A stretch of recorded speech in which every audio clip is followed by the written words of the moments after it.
Hello everyone, welcome to Toyeen Talks. Hello everyone, welcome back to Toyeen Talks. To all our beautiful subscribers, we say thank you so much for staying with us. And if you're new here, we are so happy you find us. Please don't forget to like, subscribe, and hit on that notification button so you will be notified for more upcoming videos. Mo fẹ́ ṣe báyìí so ọ̀hún ṣáà ọ̀rẹ́ mọ̀ sí wọn kó ti kọ́ mí sọ nọ́mbà ọ̀rẹ́ mọ̀ sí mi nù nígbà táwọn kọ́ débẹ̀ wọ́n fún aláṣẹ́sí pé ká pe ẹni tí bọ́gà lọ́ máa ń pè wọ́n pé ká pọ̀ sọ àwọn lè mọ̀ pàtì débi bàá lè mọ̀ ẹni tó wáyé pé ó máa send owó wọ́n send owó ẹni tó wáyé pé òun tẹ̀ ti clear gbogbo everything kó dẹ̀ máa expect ìjọ tí wọ́n máa push wọn ni mo pọ̀ rẹ̀ mọ́ èmi ó ní àbá mi ìtẹ̀ lè máa sọ nǹkan tó jù mí because mo ti dé láàjì ọ̀nà bẹ́ẹ̀ta tí wàá lò bí i 3 months ní sábà yẹn ní ghetto yẹn mo kàn sọ fún wọn pé wọ́n rape mi lọ́nà nígbà tó pé lórí fún ọ́nà rape ẹ̀kẹ́ báwo ló ṣe ṣe kinní kan ó ní well láàrín nǹkan téèyàn máa bá pàdé lójú ọ̀nà nìyẹn so ìgbà tó wá dijọ́ tó wá push mi mo ti wà ní bí 3 months ìjọ iléyá kù bí ìjọ iléyá gangan bọ́ sí September nígbà tí mo sọ ní 2016 yìí òun ni mo fi dé ọ̀dọ̀ rẹ̀ mo sì wọ́n wá pick mi níbi tó drop mi sí nígbà tó wá pọ́n mú mi lọ́lé wọ́n fún mi lómi mo wẹ̀ wọ́n change aṣọ mi ọ̀rẹ́ mọ̀ sí mi yẹn wọ́n á ní pé kí n pe mọ́ ẹ̀mí mo ṣáàdẹ̀ pé mọ́ ẹ̀mí bẹ̀rẹ̀ sí ní sunkún nínú mọ́ ẹ̀mí náà dùn náà tí láti bí 3 months àwọn ògbóhùn kí n kò gbádà mi ò lè máa sọ fún mọ̀ sí mi pé kọ́dójú mi wíwé o ọ̀rẹ́ mọ́ sí mi wá fàdà sọ́wọ́n pé Tọ́pẹ́ lóyún mọ́ ìmọ̀ wá ní pé mi ò lóyún kí tó kúrò lé tó yọ̀ mọ́ pé mo ṣìṣe nǹkan oṣù kí tó bọ́ kúrò lọ́nà wọ́n á ní pé wọ́n rèpò ẹ̀ ni àpẹẹrẹ pé rèpò ẹ̀ bá òṣọ́ tó máa ń rèpò èèyàn lọ́nà ni Jésùdé òṣè báyìí sọ fún mi pé bọ́ ṣe máa ń ṣe lélẹ́yìí wọ́n á ní pé torí pé mo wọlé illegally pé mi ò ní passport mi ní kankan wọn lè gbé mọ́ hospital lọ ṣe oyún fún mi àti pé ìgbà wo mo ṣì dé tí wọ́n máa ṣe oyún fún mi pé nǹkan tó wà bẹ́ẹ̀ ni wípé ọmọ ṣiṣẹ́ lọ́sípítù àwọn máa kó oògùn wa sọ wọn máa ń sàtẹ̀ títí tí oyún yẹn máa fi jábọ́ ní ara mi. Wọ́n sọ bẹ́ẹ̀ fún mọ́mísì. Wọ́n sọ bẹ́ẹ̀ fún èmi ọ̀rẹ́ mọ́mísì mi ṣáàdẹ̀ ni mo ti gbọ́ mi ní nǹkan tí mo fẹ́ ṣe ní gbogbo bàbá rẹ̀ nǹkan tó dùn mí jù ní gbogbo ẹ̀ ni wípé pé tó kúrò lé 3 months lẹ sọ fún mi ẹ wá rí i pé mo wà lọ́nà mo ti bọ́ sọ́nà iwájú òṣèlú ẹ̀yìn òṣè padà sí ẹ wá mú mi ẹ wá tà mí fún àwọn Ghanaian àwọn yẹn wá rà mí gẹ́gẹ́ bí ẹrù ìyàwó 35,000 ẹni tó ṣẹ̀ṣẹ̀ ṣe wedding ní Libya Ghanaian làwọn méjèèjì wọn fẹ́ kí àwọn ẹ̀gbọ́n ṣiṣẹ́ pure honey ma wọ́n wá rẹ̀ mí gẹ́gẹ́ bí okòwò this is pure honey Ọlámilékan lé wá mi pure honey this is it so a startup capital for her so I'll be the one working àtọjọ́ tí mo ti wá sórí iṣẹ́ yìí mo ṣe ń gbé wálé lé ìka ẹ̀ lè rí i pé is original ṣe ti rí báyìí pure honey ni ẹ bá mi sọ̀rọ̀ ní WhatsApp. Like any wedded couples in Libya, they were Ghanaians. Okay, wọ́n lówó. No, it was the husband that said, okay, I don't want you to work. So that my mom finance said, this is the kind of business we Nigerians are doing. If you can't venture into it directly, but we can help you to bring guests. Ọ̀rẹ́ mọ́mí go. Yes. And you paid just for us to bring you down the case. Because our Ghanaians she well, but Nigerians ló máa ń ṣe. So àwọn Ghanaians yẹn wọ́n wá kówó sílẹ̀ ọkọ ẹ̀ wá kówó sílẹ̀ pé wọ́n fẹ́ kí àwọn òun kó ṣiṣẹ́ o torí ẹ̀ṣẹ̀ wedding so owó tó fẹ́ fi dá lóko òun ló wá fi wá ra èmi lọ́wọ́ rẹ̀ mọ̀ sí mi. So àwọn máa gbowó yẹn. àwọn ló máa gbowó yẹn ṣé wọ́n pé oṣù 3 lájọ pẹ́ ni. Oṣù 3 yẹn gan ẹ ti lò lọ́nà already. Mo tiẹ̀ ti lò lọ́nà already bọ̀ ṣẹ́jẹ́ bìrì pé ìgbà àwọn pípọ̀ yìí ìgbà tí mo débẹ̀ wọ́n sọ ìrìn àjò oṣù 3 wọ́n sọ di odidi ọdún 1 àti oṣù 6 mọ́ mi lọ́wọ́. No, oyún ńkọ́ oyún ti ṣẹ́. Wọ́n ti ṣẹ́ oyún fún mi wọ́n ti kógùn wá oògùn tí kógùn tó ṣiṣẹ́ náà kọ́ mo jẹ ora mo bí ọmọ yẹn bí ọmọ báyìí. It was 3 months. After Ogun. After Ogun, àwọn máa fi mí sílẹ̀ ọmọ àlọ́ ibi iṣẹ́ mi nìkan ni mo máa wà. Àwọn ọdún rẹ̀ sọ pé dandan orí gbọ́dọ̀ bàjẹ́. Tó bá wulẹ̀ bàjẹ́ náà kọ́. I don't know the father. How will I be able to keep it? So after tó yín bàjẹ́ lọ́yẹ̀ṣẹ̀ wá sọ fún mi pé torí pé èmi ti pẹ́ lọ́nà àwọn dẹ̀ nídìí owó àwọn ta èmi o. She can say it boldly. Ó sọ fún yín fún. She told me without not even telling my mom. Báwọn ní ìdòwò. Torí pé mo ti pẹ́ lọ́nà ó bí Irin Ajo lè ju bí 2 weeks lọ. Báwọn ti ta èmi. 3 months ni mo lò lọ́nà. Wọ́n dẹ̀ ta mi wọn Ghanaians ẹ sọ pé 1 year 6 months máa fi sanwó fún àwọn. Òkìlẹ̀ máa ma ṣe. Mo máa lọ wọ́n mú mi lọ sí ọ̀dọ̀ agent wọ́n ṣe blood test and everything fún mi. Wọ́n mú mi lọ sí ọ̀dọ̀ agent wọ́n á ṣiṣẹ́ ilé. Mo bá wọn tún lè ṣe 3-story building márùn-ún ní ojoojúmọ́. Yàrá tó wà bẹ́ẹ̀ yàrá 3 ó jẹ́ 9 rooms ó dẹ̀ ní toilet. Mo dẹ̀ máa gbáwájú ta máa gbẹ́ ìkùlé máa gbá nílé máa gbá pálọ̀ máa ṣe ogbẹ̀ máa ṣe ní ojoojúmọ́. Ẹ̀mí mi fẹ́ bọ́. Gbogbo owó tó gbà wọ́n wá gbà lóṣooṣù. Wọ́n náírà báyìí kọ̀ọ̀kan mi lọ́wọ́ náà. Ta ló ń gbowó? Àwọn Ghanaians ló máa wá ń gbowó. Àwọn ló wá gbà lóṣooṣù. Wọ́n á dẹ̀ sọ $600. That is 60,000 Nigeria money ló ń sọ fún wa gbà. Tọ́dẹ̀ wá gbowó yẹn. Pẹ̀lú mi jade máa sunkún pé kò ṣe kàn tẹ́ sọ fún mi lélẹ̀. Ṣé màá mọ̀ pé 18 months ni? Ṣé màá wá tẹ́rí sí i? Tẹ́bí rò pé mo ti rí ìhà ìyá nínú ọ̀rẹ́ mọ̀ sí mi. Tí mo trust wọn. Tí mo sí mi gan. Ìyá tó lè fi dídí ọmọ ẹ̀yàn kan ṣoṣo tó kù lọ́wọ́ èèyàn nínú ọmọ 3. Ìyá tó lè filẹ̀ fún ọ̀rẹ́. Tẹ́sí wo pé wọ́n sọ pé ojú téèyàn ti mọ̀ tipẹ́ ó sàn ju ojú téèyàn ṣẹ̀ṣẹ̀ mọ̀ sí i. Àbá ọlọ́ṣẹ́ máa sọ pé ẹni téèyàn ti mọ̀ tipẹ́ kéèyàn máa trust wọn. Àjọ bí ni ò ní pé ká má pa ni. Bẹ́ẹ̀ ni o. Kí ló wá ṣẹlẹ̀? So máa gbowó yẹn àwọn yẹn wọn àbú yẹn aṣọ tó bá wọ̀kù ló máa kó fún mi oúnjẹ àjẹkù wọn ló máa kó fún mi. Mo ṣáà ń forí tì mo ń ṣe ẹ̀ẹ̀kan láàárín oṣù kan. Òun ni wọ́n fún mi opportunity láti máa pe mom sí every last Friday.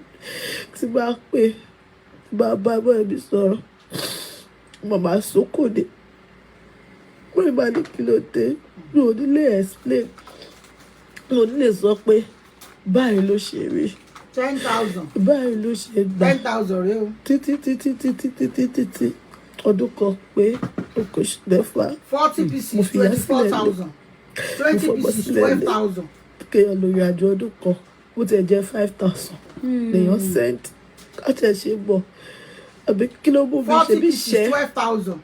20 pieces 6,000. ṣèbí torí owó mo ṣe kúrò lé ṣáà jẹ́ pé mo kú lọ ṣiṣẹ́ alábàárù fódìdí ọdún kan ẹ̀ ṣé mo ní máa rí kan máa send sí mọ́ sí mi lé máa rí kan máa send fódìdí ọdún kan pé pẹ̀lú mi jẹ́ 40,000. bẹ́ẹ̀ ọmọ mi ti ń pọ́dún kan lọ lórí fóònù àtijọ́ sọ̀rọ̀ mo bí kò dá mi mọ́ mo ti gbé sílẹ̀ ní at the age of 1 year 6 months ni mo gbé sílẹ̀ after tí mo gbọ́ ọyàn lẹ́nu ẹ̀ ní 3 months mo padà sí school ẹ wo bí Irin Ajo mi ṣe rí because I just want to stand out. Ìgbà tó wáyà mo sọ wọn tán mo sì mi ní tọpẹ́ àbọ̀lé 35,000. kọ́ ọ̀ fi ṣe pé mo lọ kẹ́kọ̀ọ́ kí n máa bọ́lé gbogbo ẹ̀ ni wọ́n náà jà lébi àgbà ẹ̀ tíjà yẹn le gan tó ń pa àwọn èèyàn tó ń kọ́ ọ̀rọ̀ wálé wọ́n á ní ọ̀rẹ́ mi kan báyìí wọ́n á pè ní Ògún ní ìṣe yẹn wọ́n á bá mi kọ petition letter láti Nàìjíríà bí báyìí sí embassy ó dẹ̀ fi fóònù nọ́mbà mi síbẹ̀ gbàtọ́ àwọn nígbà tí mo tẹ̀ sí ń ṣiṣẹ́ ara ti tèmi mo ti ń ṣiṣẹ́ MCG mo lọ bá wọn fọ abọ́ níbi tó ti ń ṣe wedding so ó sì pay mi díẹ̀ ju pé kí n tún lọ jókòó sí láyàbọ̀ fún a month so 1 year 6 months yẹn ti pé. ó ti pé No ó ti problem, pé ma. ọ̀rẹ́ No dé problem. mo I'll ti ń send it to ṣiṣẹ́ you. mo ti ń ṣiṣẹ́ ara ti I'll tèmi send it so to you, ma. mo I'll fẹ́ send it gbẹ́nu to láti lọ máa ṣe àmọ́ mi pé kí n máa bọ̀ nílé pé kí n máa bọ̀ nílé so Ògún ṣe yàrá àwọn embassy wa reach out sí mi that was 20 àti ń fẹ́ máa lọ sí àti wà ní December 2017 ṣe ti ẹ̀ ń bẹ̀. So wọ́n á sọ pé kí n máa bọ̀, mo á ní pé òkè kí wọ́n pé kí wá fún interview, mo á lọ.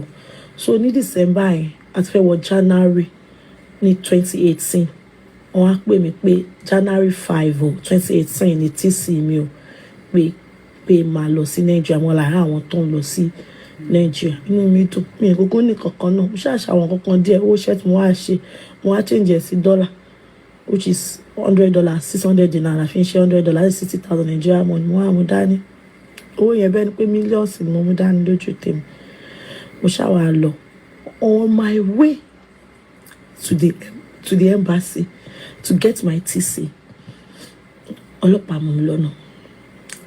Wọ́n rape mi nínú mọ́tò yẹn. Nínú mọ́tò tí mo wà. Wọ́n ní kí driver já mi lẹ̀. Wọ́n gbé mi sínú mọ́tò wọn. Wọ́n rape mi bẹ́ẹ̀. Ṣebí nínú Libya, ṣebí nínú ilé ẹ̀ sọ. Ṣé mo pé there is one thing about Libya. Láti ìgbà tí Gaddafi ti kú, wọn ò ní ìjọba. They took law into their hands. Kò sí nǹkan tó lè fà wá black ṣe. It's not about Nigerians alone, no. Kò sí nǹkan tó lè fi wá ṣe. Kọ́ ló má jẹ́ kí orí kó tako èèyàn lọ́jọ́ náà. Jíńdàbà 14,000. Mo fẹ́ lè gba TC mi cause bẹ́ẹ̀ ni pé kí airport wà ní kò ní báyìí. Kí ni bí mi ṣe ń gbé Ogun State yẹn. Mo máa fẹ́ travel láti Ogun State wá sí ibi àjọṣe ni. Nígbà tí wọ́n á gbé mi lọ sí prison. Wọ́n gba fóònù lọ́wọ́ mi. Wọ́n gba ìwọ̀nba nǹkan tí mo ní mò ń kó lọ́lé tó wọ́n ti rí pé dà pé mò ń lọ́lé ni. Mo dẹ̀ pé àwọn embassy nínú mọ́tò yẹn wọ́n ní pé tí bá lè rí ọ̀nà tí mo lè fi escape kí n escape pé kò sí kan táwọn lè ṣe sí at that moment. Pé kẹ́ máa lọ. Àti tí bá rí ọ̀nà tí mo lè fi sá mọ́ àwọn people yẹn ní ọwọ́ pé kò sí nǹkan táwọn lè ṣe sí ní moment yẹn. I was crying because àwọn ọ̀rẹ́ mi tó kù tàjọ pàdé ní ibi ẹ̀mbá nígbà tí a lọ ṣe kíní àwọn yẹn sì ń pè mí. Mo pe mọ́ èmi náà pé àmọ́ èmi kọ́ gbà mí wọ́n ti mú mi o mọ́ èmi bẹ̀rẹ̀ sí ní ké ó ṣàgbé mi lọ sí prison. Ó tó gbé mi lọ sí prison ìgbà yẹn ní ambassador Nigeria wá sí Libya láti wá wo àwọn tó wà ní prison ìgbà yẹn wọ́n wá jẹ́ kí n rí bí wọ prison.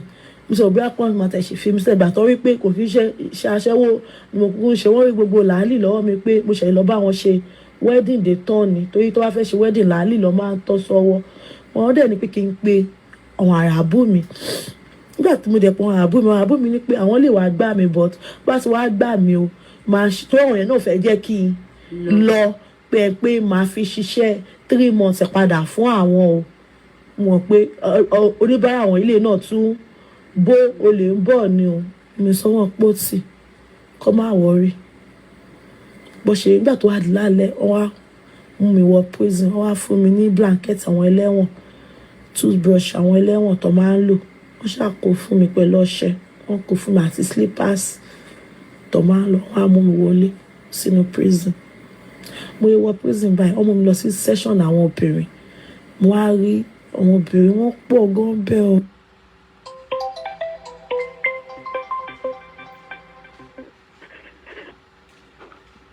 Hello? Hello? Hello? Hello? Hello?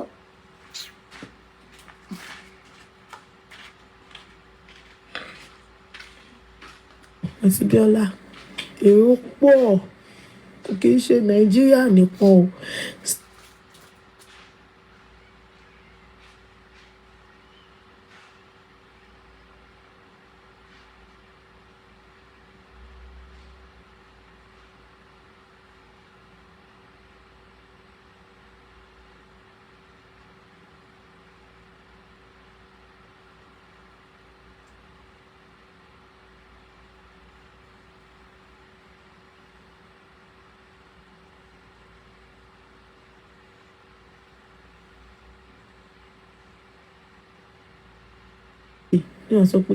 So wọ́n gba owó lọ́wọ́ fẹ́lú àràbù bíi títí wọn o tó wá dá mi padà sí prison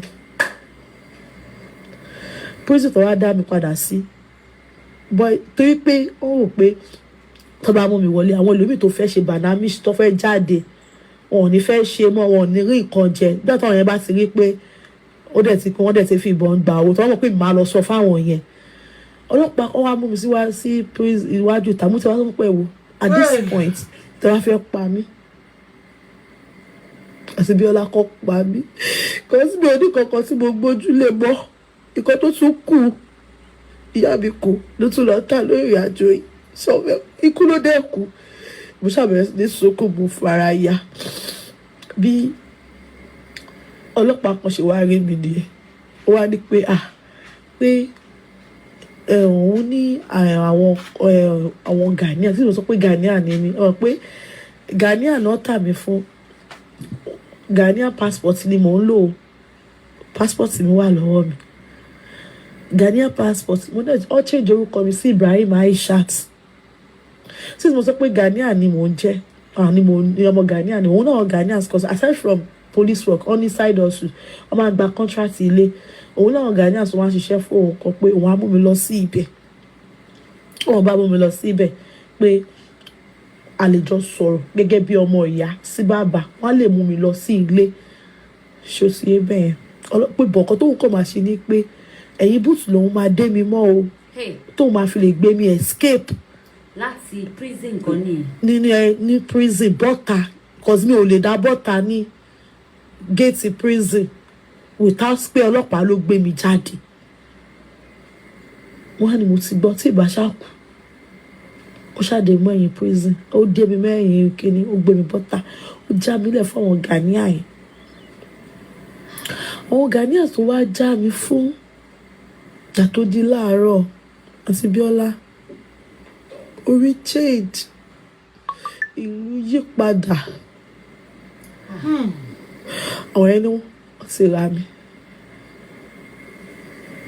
bá ní mo ti lò odidi ọdún méjì ní Libya mo ti fi odidi ọdún kan àtoṣù mẹ́fà mo ti fi ṣiṣẹ́ iṣẹ́ àṣekára ní o fún èèyàn fellow Ghanaians like you ẹjọ́ eré àtọ̀rá mi ọdún mélòó mo tún fẹ́ fi san owó eléyìí tó tún rá mi mo bá bẹ̀rẹ̀ sí ní sunkún ọlọ́pàá yẹn tà mí ọlọ́pàá kọ́ ló tà mí o ta ló tà yín àwọn Ghanaians yẹn tó àwọn Nàìjíríà wa náà lọ sí expose wọn to that work yes but Ghanaian àwọn Ghanaian yẹn wọ́n ti fún ní owó pọ̀ wọ́n wá èèyàn cause this issue of Libya yẹn ẹ̀gbọ́n lè ta àbúrò káàbúrò kò ta ìyá anything tó bá ti jẹ́ exchange of money títà ni láti jẹ́ pé o ṣòro fún mi o ṣáàgbé o without my consent o dẹ̀ gbowó human trafficking ni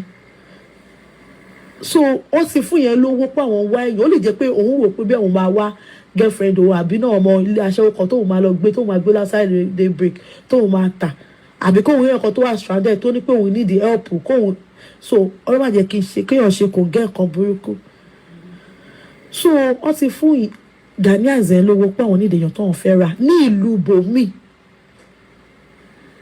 so ọlọ́run máa jẹ́ kéèyàn rà èèyàn fi ṣẹ̀ṣẹ̀ mi ló wá fi ṣe ló fi ṣe kínní replacement so ó ṣàbẹ̀rẹ̀ sí faraya láàárọ̀ ọjọ́ kejì ṣe gbogbo ẹ̀ ó ṣàrí pé wọ́n wá ní pé àwọn mo wá ní kó jẹ́ kí pé àwọn Ghanaians tó jẹ́ ọ̀gá mi àwọn yẹn ṣàbà sọ tó mo gbọ́ díẹ̀ ní Ghanaians wọ́n yẹn sọ pé òun ò lè ṣòwò ṣọ́ọ̀tì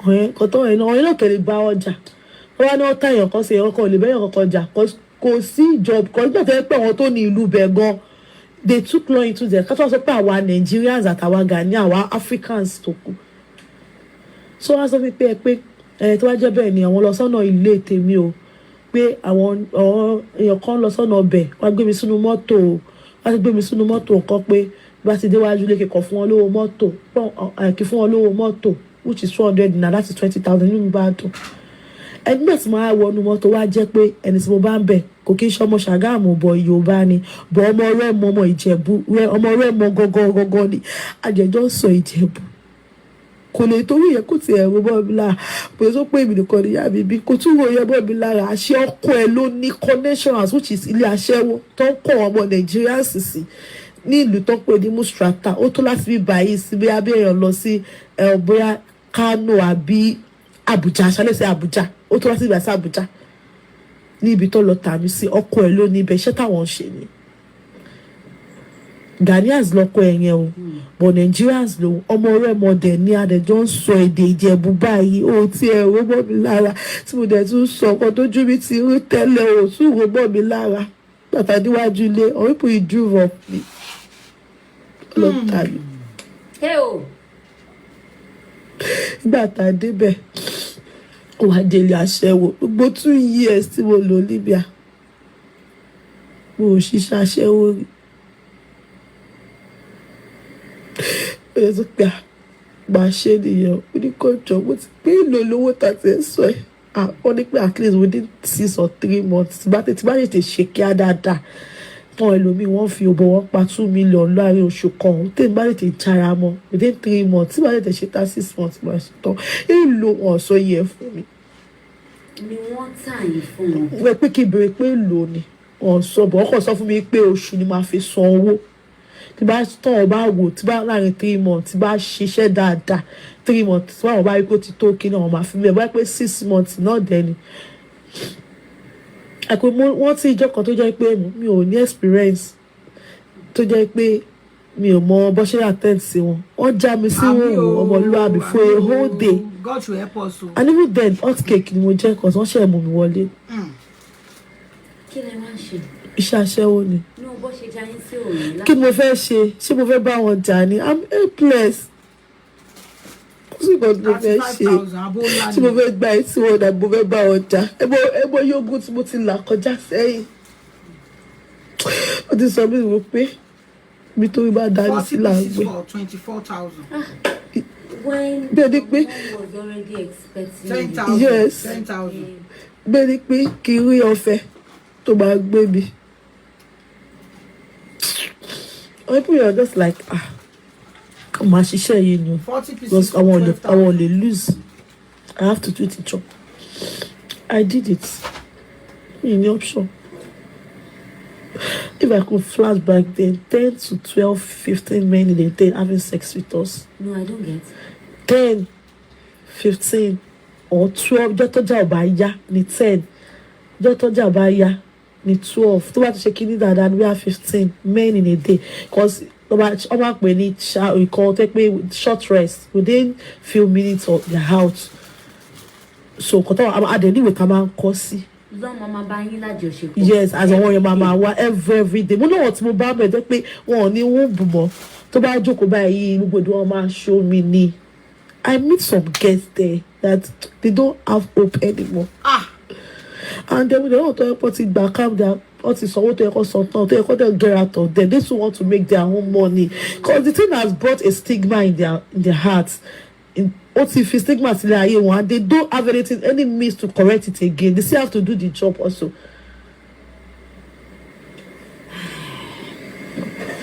I did the job because they will keep me shady. Mo sọ pé àwọn tí àbá bẹ̀tẹ̀ pé 10 to 15 men but at least èmi náà ṣe. How long ló wá fi ṣe? I spent 3 weeks there. 3 weeks. 3 weeks mo bá ń bẹ̀ yẹn gan torí pé ilé yẹn no matter how ṣe ta lè ṣe a gbọ́dọ̀ ní outside day break. Outside day break ẹni pé wọ́n gbọ́dọ̀ gbé wa lọ sùn lálẹ́ wọ́n á lè sùn bẹ̀ yẹn mọ́jú kọ́ sí legal work ni. So àtàárọ̀ dalẹ́ lẹ́yìn. àtàárọ̀ ẹ̀ máa tún lọ fún overnight yẹn torí pé a lè sùn sínú ilé yẹn ni wọ́n gbọ́dọ̀ bá wa bẹ̀ wọ́n ọlọ́pàá ọmọ àti ní customer wọ́n ní ọ̀n customer tó wá sọ pé àmúnidọ́mọ ló máa àti ẹ̀sùn bẹ̀rí lálẹ́. Ṣé máa lọ sí another place ẹ tún máa lọ continue. A máa lọ sí ilé àwọn ẹni yẹn lọ gbé wa lọ sùn síbẹ̀.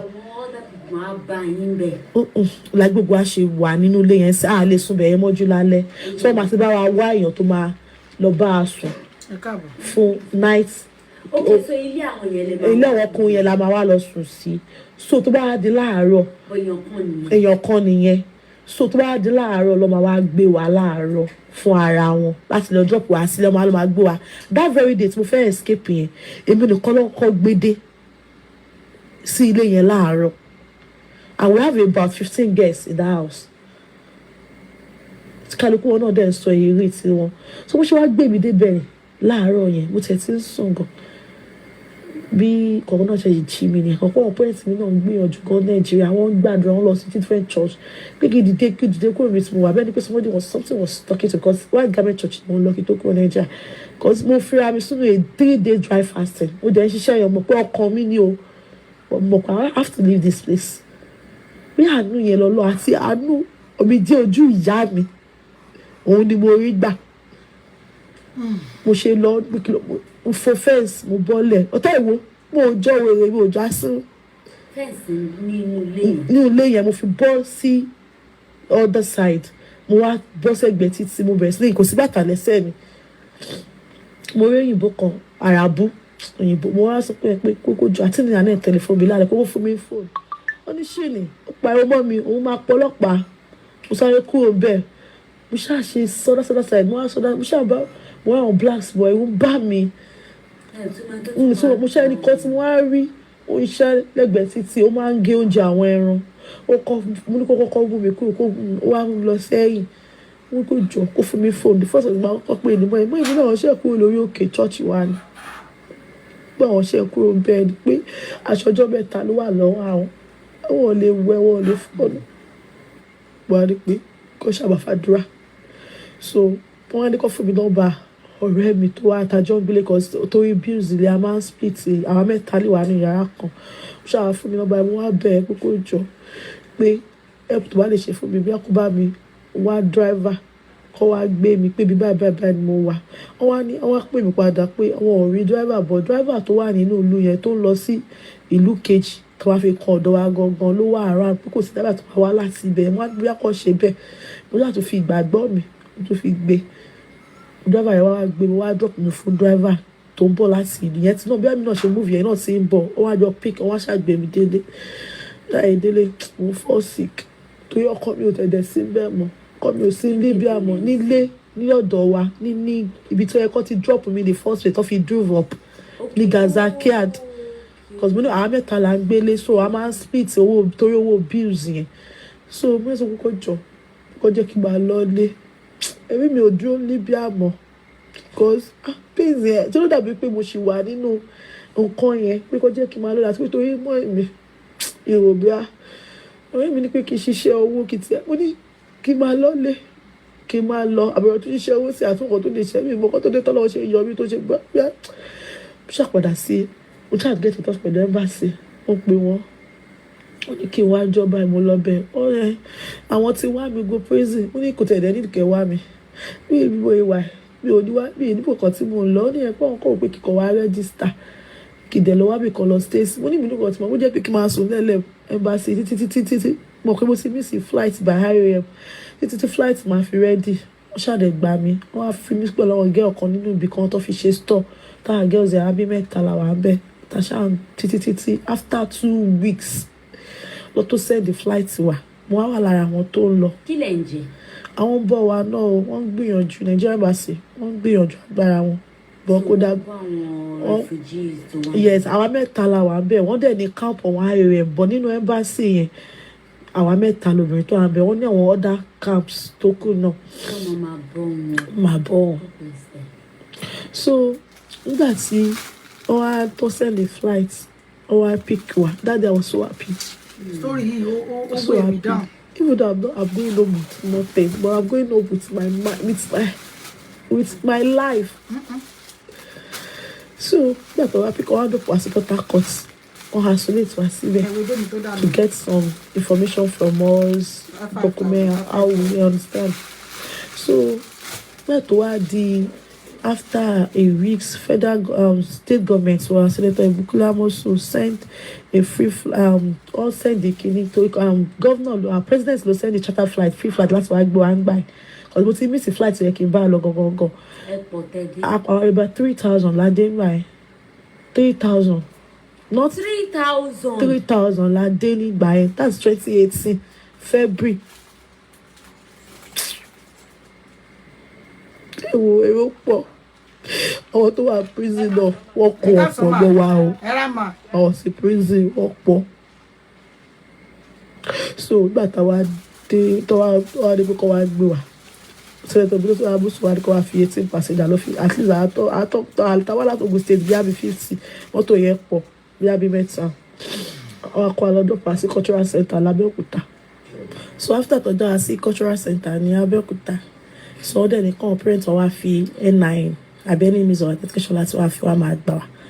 Other person, and the next thing they give us 5,000 naira for empowerment to go and start up something. 5,000. 5,000. Pay As in 5,000 naira. 5,000 naira. Okay. So even the way I go, pé mo ti rí ìyá mi láyà tàlàfíà, pé mi ti rù. Mi ò tẹ́wọ́ bí sí mo dá sí. Mo délé gan bọ́. Gbogbo ẹ̀yin aráalé, story yẹn ó ń pa mí lótútù, òtútù ń mú mi. Mi lè tàn yín. Mo rọ̀ gbogbo ẹ̀yin òbí. Ẹ jọ̀ọ́. Lákọ̀ọ́kọ́ mo kọ́kọ́ fẹ́ bẹ̀ àwa obìnrin. Máa ká ní ká bí o. Ìyá ọmọdé yìí kì í ṣe nǹkan tọ́wọ́ ẹ̀ ò ká ló bí o.